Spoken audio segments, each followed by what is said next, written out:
কুখ্যাত যৌন নিপীড়ক জেফ্রি অ্যাপস্টিনের সঙ্গে সম্পর্ক নিয়ে কয়েক মাস ধরে নিজ দেশে তীব্র সমালোচনার মধ্যে ছিলেন সাবেক British Prince Andrew Mountbatten Windsor. এই অভিযোগে তার প্রিন্স উপাধি ও সম্মাননাও বাতিল করেন বড় ভাই ও রাজা তৃতীয় চার্লস।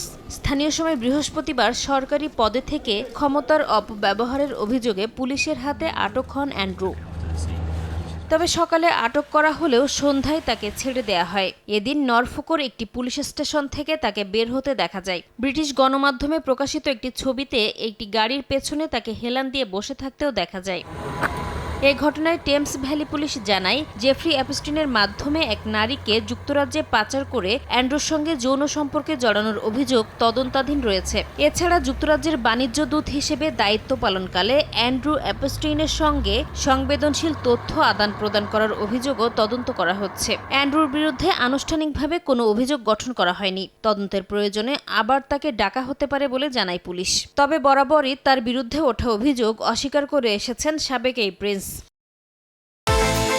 বিকাশ পেমেন্টে 10,000 টাকার বেশি অফার।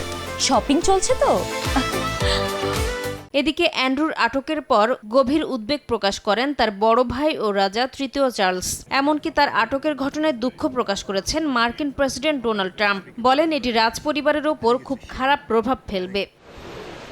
অ্যাপস্টাইনের সঙ্গে অ্যান্ড্রুর সম্পর্কের বিষয়টি সামনে আসার পর ফেব্রুয়ারির শুরুর দিকে উইন্ডসর শহরের রয়্যাল লজ ছেড়ে নরফোকের স্যান্ড্রিংহাম এস্টেটে চলে যান অ্যান্ড্রু। পরে বাকিংহাম প্যালেস জানায় 2026 সালের শুরুতে অ্যান্ড্রুকে রয়্যাল লজ ছাড়তে হবে। তবে অ্যাপস্টাইন সম্পর্কিত সবশেষ নথি প্রকাশের পর বাড়ি ছাড়ার প্রক্রিয়া দ্রুত গতিতে এগিয়ে যায়।